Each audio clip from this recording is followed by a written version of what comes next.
Magandang gabi po sa bawat isa nanonood po ngayon ng ating live stream Bible Study.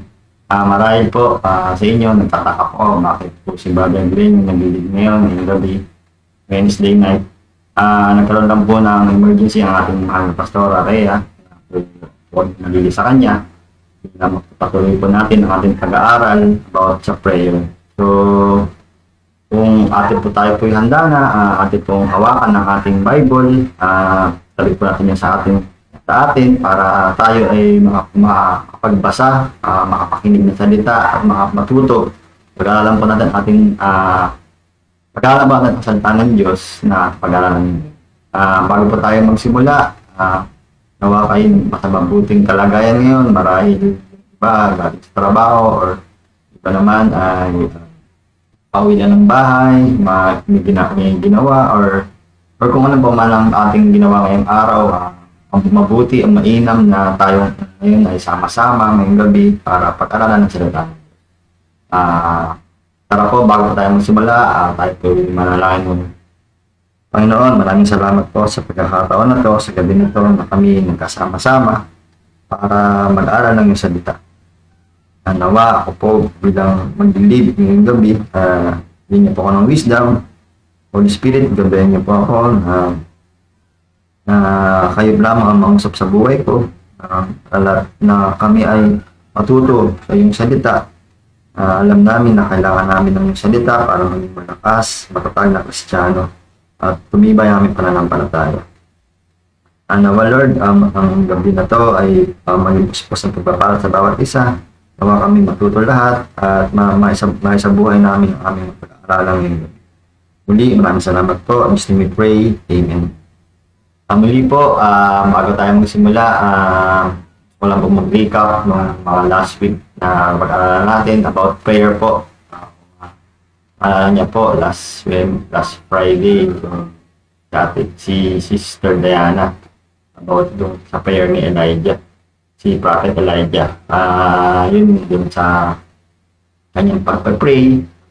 Kung atin pong pag-aaral ng Bible, ang sumunod pong propeta kay Elijah is si Eliseo, Tagalog. Yun po yung magiging natin, Bible character na pag-aaralan, or siya po yung involved din sa verse na ating pag-aaralan ngayon. Samahan niyo po ako. Bali, yung ating pag-aaral ngayon is 2 Kings 6:16-17. Natin pong mababasa. Ang title po na ginawa ko is Praying for Others. Kasi nung binasa ko po yung verse na to, parang nag-pray po si Elisha dito para sa kanyang servant. So, parang nung binasa ko siya, pwede ito sa Praying for Others. So, atin pong alamin kung ano nga ba yung prayer ni Elijah. Ito po yung scripture natin, tabi-sabi natin basahin. Sa English po, New Living Translation po yung nakuha ko. Ito po yun. Verse 16. Don't be afraid, Elisha told him, for there are more on our side than on theirs, said Elisha. Then Elisha prayed, O Lord, open his eyes and let him see. The Lord opened the young man's eyes, and when he looked up, he saw that the hillside around Elisha was filled with horses and chariots of fire. Gusto ko lang po kayong bigyan ng short background po dito sa scenario po na to bago po nangyari yung pag-pray ni Elisha sa kanyang servant, sa young man na pinag-pray niya. Bali po si Elisha, isang propeta po ng Panginoon. Alam po natin na basa sa Bible, na siya po yung pinagkalooban ng times 2 po nung parang power po ni Elijah. Yung sinundan niya successor. Siya po yung successor ni Elijah. Si Elisha po. So yun po yung nakuha niya. Twice po ng power na pinagkaloob ng Panginoon sa kanya. Mas higit yung kanya na-receive. So, siya po, ang nangyari po dito is, meron pong kaaway ang Israel, at nalalaman po ni Elisha kung saan pupunta, or saan ano yung mga plano ng kalaban. Tapos, yun nga po, nalaman niya, bawat plano ng kalaban, Then nagkataka yung hari kung bakit. Nung kalaban ng nation, nagkataka sila kung bakit nalalaman. So, napag-alaman nila na si Elisha nga yung nagtuturo o nagpipredict nun, nagsabi sa hari ng Israel. Ngayon, tinutos ng hari ng kalaban ng Israel is sugurin or ipahanap si Elisha. So, yun nga po, dumating na po yung sa verse natin, sa verse 16. Ito na po yung one morning, paggising po nila Elisha sa kanyang servant, paglabas niya, nakita niya na maraming nakapaligid na mga sundalo, mga kalaban, enemies, sa kanilang lugar, sa kanilang tinutuluyan o sa kanilang bahay. Ngayon, una pong naging reaction ng servant ngayon is natakot po siya. Natakot. Dahil parang kung ma-imagine nyo po, parang kung sobrang dami po, kung sabihin natin libo-libo pong sundalo nakapaligid sa bahay nyo, for sure, wala po kayong kawala. For sure, huli na, parang ganun. Parang yari, parang kumbaga, yari na, parang ganun siguro yung naisip or yung servant ni Elisha. So, basahin po natin sa Tagalog, sa Magandang Balita. Ito po yung verse doon. Sinabi ni Eliseo, huwag kang matakot. Mas marami tayong kampi kaysa kanila. At siya'y nanalangin. Yahweh, buksan po ninyo ang kanyang paningin nang siya'y makakita. Pinakinggan ni Yahweh ang kanyang panalangin at nakita ng katulong ni Eliseo na ang bundok ay punong-puno ng mga kabayo at karwaheng apoy na nakapaligid kay Eliseo. Yan po. So, yun nga, bilang isang tao, minsan may situation tayo na pag nakita natin, tayo pa, personal experience natin na minsan may experience na experience tayo parang posible na parang wala nang paraan para maging makaligtas, parang ganun. Kunyari, may mga example tayo sa buhay na problema sa buhay na sobrang bigat, sobrang wala na, ganito na bagsak na negosyo, kunyari ganun. Merong, ayun nga po, yung pandemic, diba? Nag-hit ko sa atin nung 2020 pandemic na yan, parang minsan napakalaking dagok po sa atin, sa mga negosyante, lalo sa mga negosyante at sa atin, na marahil na sabi natin, ako po, yari na, patay na negosyo ko. Parang ganun po. So, ganun po yung nangyari sa servant ni Eliseo. Natakot po siya. Himayin po natin yung verse natin, paano nag-react or paano ang ginawa ni Elisha sa sitwasyon niya yun. Number 1, Elisha's servant saw the great army of the enemy and he was so afraid. Ayun nga po, gaya na sabi ko, natakot po. Initial reaction po ng servant is natakot siya. Ito po yung sabi ni Elisha. Sa verse 16, don't be afraid, Elisha told him, for there are more on our side than on theirs. So, basically po, yan po ang pinakaunang reaction ng isang unbeliever, especially unbeliever. Unbelievers matakot. Matakot po sa isang sitwasyon na isang problema na alam niya na sobrang laki, sobrang bigat, na ngayon lang niya na-experience. At ganun po. Bilang siguro marahil yung pananampalataya sa Panginoon, yun nga, unbeliever ka, so wala pa, or ano ka pa lang, marahil bago ka pa lang sa Panginoon, yung faith mo hindi pa ganun ka-firm, hindi pa ganun ka-strong. So marahil, una talagang mga natin is fear. Pero yun nga, ang ginawa ni Elisha is, Elisha gave his servant a reason not to fear. Sinabi niya na don't be afraid, diba? Dun sa verse 16, diba? Don't be afraid, told him, for there are more on our side than on theirs. Meaning, ito, sa point number 2, this was not empty hope or wishful thinking. Yung sabi po, empty hope is parang, yung maling pag-asa, parang wala kapag-asa. Binigyan po ng pag-asa ni Elisha yung servant niya. Sinabi niya na, mas marami tayo sa kanila. Nung time po na sinabi ni Elisha yun, hindi pa po na-open yung eyes nung servant niya. Diba po, yun po yung pinag-pray niya, buksan yung mata ng servant. Pero ito, yung unang verse, ang unang action na ginawa ni Elisha is, binigyan niya ng assurance. Binigyan niya ng assurance na huwag matakot. At dahil mas marami tayo sa kanila.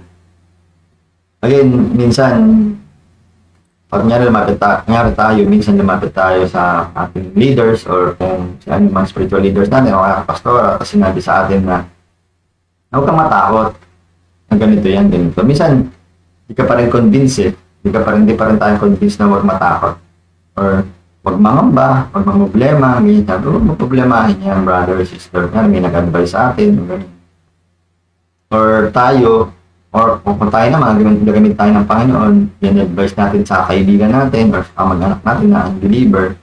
So, initially, yung unbeliever na yun, nandun pa rin yung pagkatakot niya. Kahit na sinabihan mo na, don't be afraid, kaya ng Panginoon yan. Parang ganun. So, yun yung sinabi ni Elisha sa kanyang servant. Number 2, Elisha did not pray that God would change anything in the situation. His only request was that his servant would actually see the reality of the situation. Ito po yung verse na yun sa verse 8. Then Elisha prayed, "O Lord, open his eyes and let him see." Pangalawa pong naging action or ginawa ni Elisha yung sitwasyon na yung servant niya ay natakot, nangamba, is hindi niya nag-pray siya kay God. Yun yung second action, nag-pray siya. Pero yung prayer niya is not to change the situation. Yung parang, meron tayong kaibigan or kamag-anak na nalapit sa atin. Brother, sister, pwede bang ipag-pray mo yung kapatid, yung anak ko or yung asawa ko o yung magulang ko na ngayon nasa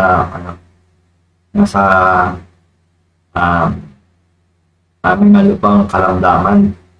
Marahil ganun, natatakot yung kaibigan natin na maaaring malid to sa kamatayan o mas matindi pang sakit. So yun yung fear na nararamdaman. Pero si Elisha, ang pinag-pray niya, hindi yung baguhin yung situation. Kunyari, tayo, maaaring ipag-pray natin, Lord, pagilingin niyo po instant yung dahil po yun yung sa gusto ng aking kaibigan or kamag-anak. Si Elisha po did not pray that would change anything in the situation. He only requests that the servant could actually see it. Kasi ang gusto pong ipakita ng Elisha dito is makita niya yung kapangyarihan ng Panginoon na hindi parang yung porket ito na yung ito yung gusto mo makaligtas dun sa servant. Yung example sa servant is hindi sila mahuli, yun yung niya, yung problema niya, baka sila yung mahuli, makulong, ganyan. Nakakalibutan sila ng maraming sundalo ng army. Yung pinag-pray ni Elisha is hindi palitan ng situation na Lord, dali mo ako sa ibang lugar. Pwede niyang ipag-pray na ganun. Instantly, mawawala sila sa lugar na yan, tapos di sila mahuhuli. Pero hindi, ang pinag-pray niya is open his eyes and let him see. Para di siya matakot. Ang pinag-pray niya yun, para di matakot yung servant niya na God is in control na sa situation niya. Sa situation nila. Kasi si Elisha, alam naman niya. Yung servant yung hindi aware. Elisha wants the servant to personally see it. Personal encounter. Yun. Ang gustong, isa sa mga makukuha ng Elisha sa ginawa niya is, kunwari, meron tayong kaibigan or kamag-anak na unbeliever, then we're praying for them. mag-pray, di tayo po at mag-pray sa kanila. Lord, payamanin niyo po sila. Kaya may mahirap tayo ng kaibigan, kamag-anak. Lord, payamanin niyo sila. Bilhin niyo po sila ng ganito, bilhin niyo po sila ng ganito. Bagkus ang dapat maging prayer natin, kung tayo nag-i-intercede sa ibang tao, nag-pray tayo sa ibang tao, is personal encounter nila si God. Yung personal experience, ito po yung pinag-pray ni Elisha, gaya na pinag-pray ni Elisha na buksan yung mata ng servant niya na makita yan na hindi sila nag-iisa. Yun yung personal encounter. Mula doon sa personal encounter na yun, dun ma-build or create yung faith niya kay God, kay Jesus. Third, dun sa verse na yun, dun sa sunod ng verse 17, number 3, God answered Elisha's prayer. When a person is blind to spiritual reality, not only God can open his eyes. Ito yun. Ito yung ang nangyari doon, the Lord opened the young man's eyes. So si God po, through Elisha, pray siya kay God, si God po yung nag-open ng eyes ng servant. Hindi po si Elisha. Pinamit lang po si Elisha to intercede sa kanyang servant. Na sabi dito na when the person is blind to spiritual reality, only God can open his eyes. Yun, kaya bilang Kristiyano na, nakakilala po tayo sa Panginoon, meron tayong kaibigan or kamag-anak na gusto natin makakilala. Again, pwede tayong maging instrument through prayer, pag-encourage na sa kanila or pag-invite sa Sunday service, and so on and so forth. Pero si God pa rin ang only God can open his eyes. Kumbaga, siya lang yung makakagawa sa buhay niya. Ang role lang natin is to pray for them. Pero si God na yung magka-translate nun, kilos, hihipuin yung buhay niya para makalala niya siya. Yan. God may do it through the word someone speaks, but the work of spiritual opening eyes is spiritual work and belongs to God alone.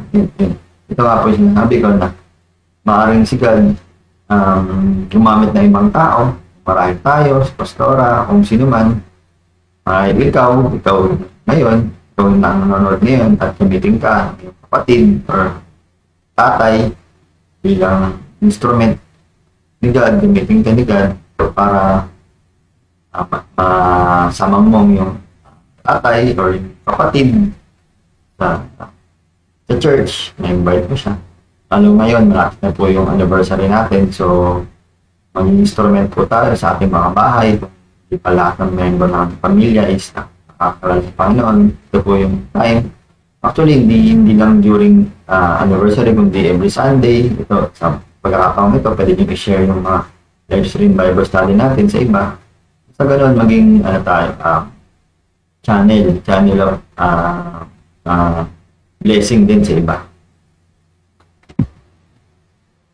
So, number 4, then his eyes were open. The servant saw the reality that he could not see before.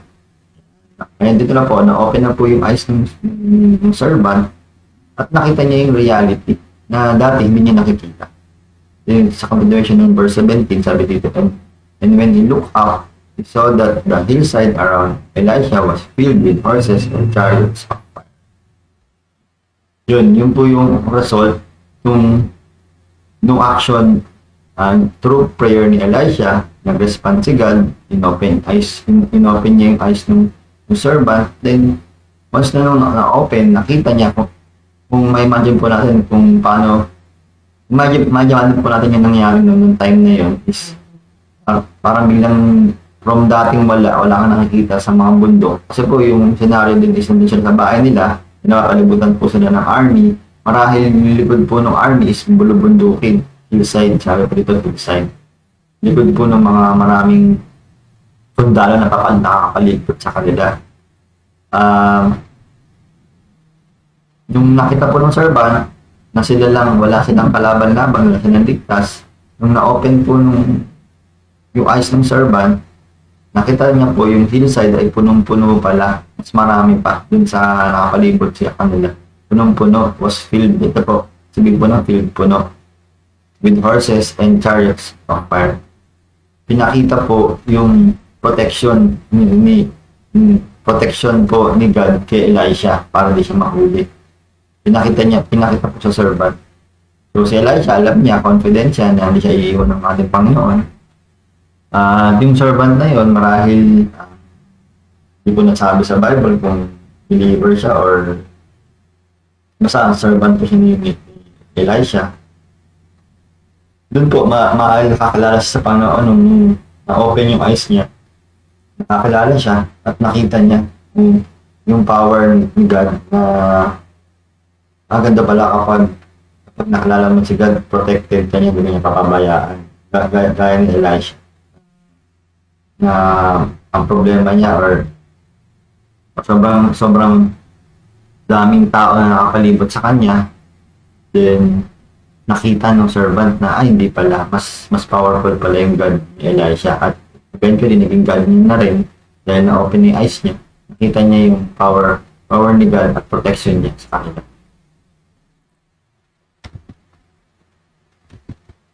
Parang ganito po yun, if there are 50 people who do not see something, it doesn't invalidate the perception of one who does see.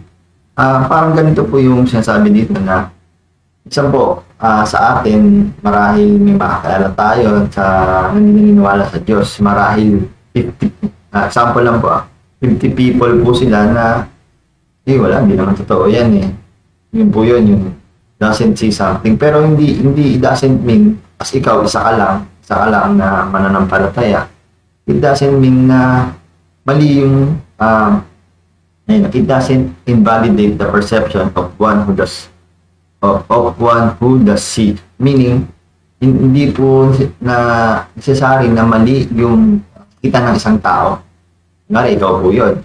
Believer ka. So, nakikita mo yung situation, si God ang bahala dyan. Si God control ni God yung situation. Samantalang yung pasamahan mo, 50 sila, hindi nila nakikita yun. Marami din yung situation. Tama, din nila nakikita. Pero doesn't mean na mali ka. Yun po yung sinasabi dito. Ganun, yun po yung minsan kailangan natin ituro or share sa ibang tao. Kasi yun sinasabi ng mundo eh. Sinasabi ng mundo, ganito ka, mali ka, ganyan. Ang dami sabi sa'yo. Pero ikaw bilang Kristiyano, na nakikita mo, si God ganito, alam mo ang si God ay mapagmahal, si God ay trustworthy, si God ay hindi ka niya iiwan, mahal ka ng Panginoon, etc. Pag alam mo yun, kahit na ano ba sabihin ng ibang mundo sa'yo, hindi na mababago yun, na ikaw na nakakakita at nakakakala sa Panginoon.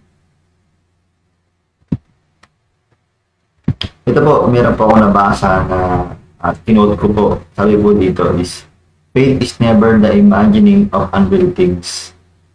It is the grip of things which cannot be demonstrated to the senses, but which are real. The chariot, horses, and fire were actually there. Again, yung faith po is, hindi po tayo nag-i-imagine ng hindi makatotohanan. Yun po yun eh. Faith is never the imagining of unreal things. Parang mahirap lang po siya i-grip, or it is the grip of things cannot be demonstrated. Meaning, hindi po siya makita ng senses. Physically, yung faith, physically, hindi mo makikita ng yung mata. Marahil, ang faith is encounter kasi yun eh. Yun yung personal relationship mo kay God. Marahil, mararamdaman mo siya sa puso mo. Hindi mo siya makikita or maririnig. Marahil, yung faith ganito. Ganito yung narinig mo, pero yung personal, yung faith mismo is hindi siya sensible, but nandun pa rin siya, it's real. Yun nga, parang sa Chariot of Horses na marahil hindi talaga physically, wala talagang physically pinadala si God na mga chariot of horses, yun nga, yung walang physically pinadala si God dun sa situation nila Elisha. Pero, nung na-open yung eyes nung servant is, nakita niya na meron. Na totoo yun, totoo na meron. Pero physically wala.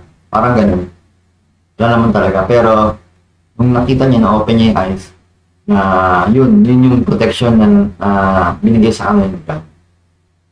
Again, marahil, yun nga, sa ating sitwasyon, marahil meron tayong problema na kinakaharap at nakikita natin, nakapokus tayo sa ating problema na ang bigat-bigat, paano ka lulusot dito or paano magsusolusyonan to, paano ka, for example, sa finances, paano kayo makakaraos sa utang or makakabayan sa ganito. Po, di ba, mag-start na po yung pasokan ng mga estudyante. So, marahil inisip natin yung pang-enroll or yung tuition fee, gastos, kung naman din po sa ibang mga problema sa buhay, yung iba, marahil walang trabaho. At yung iba naman is may sakit at karamdaman, iba-iba po yan. So, iba pang degree po yung kinakaharap nating problema, pero gaya po ni Elisha, mga sitwasyon siya, si Eliseo po, may faith talaga siya kay God, kaya instantly nung nakita niya yung kalaban na maaaring kumuha sa kanila, alam niya na yung protection ni God. Marahil tayo yung servant marahil ikaw o ako, tayo yung sitwasyon ng servant na unang reaction is matakot. Kaya marahil may gagamitin na ibang tao or other way around naman po. Tayo po si Elisha at meron tayong kaibigan, kamag-anak na or kapatid na nakita na ganito yung sitwasyon ng pamilya. Yan, kapatid mo, ganito yung sitwasyon ng pamilya na parang tayo makakaraos dito. So, bago na tayo sa utang. Dahil ikaw may Panginoon ka, alam mo yung God is in control, na marahil gamitin tayo bilang panalangin ating kapatid na makita niyo yung sitwasyon na mas mayaman ang ating Panginoon kaysa sa pinagkakautangan natin para eventually ma-open yung eyes niya spiritually at sigad na makapag-open nun at ginamit ka lang para ma-open yung eyes ng kapatid mo at makita niya, magkaroon siya ng personal encounter kay God at makita niya yung reality na oo nga, mas mayaman ang ating Panginoon kaya bakit tayo mangangamba ang tao.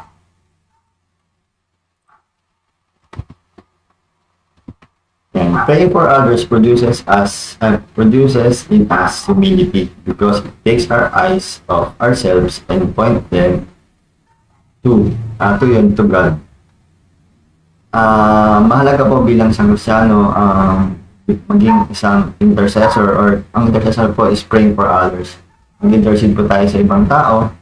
Marahil minsan tayo yung dapat pag-pray, pero minsan dapat tayo rin maging si Elisha rin tayo na ipag-pray natin yung iba, gamitin tayo. Yung ginawa ni Elisha na binigyan niya ng assurance yung servant niya na huwag matakot.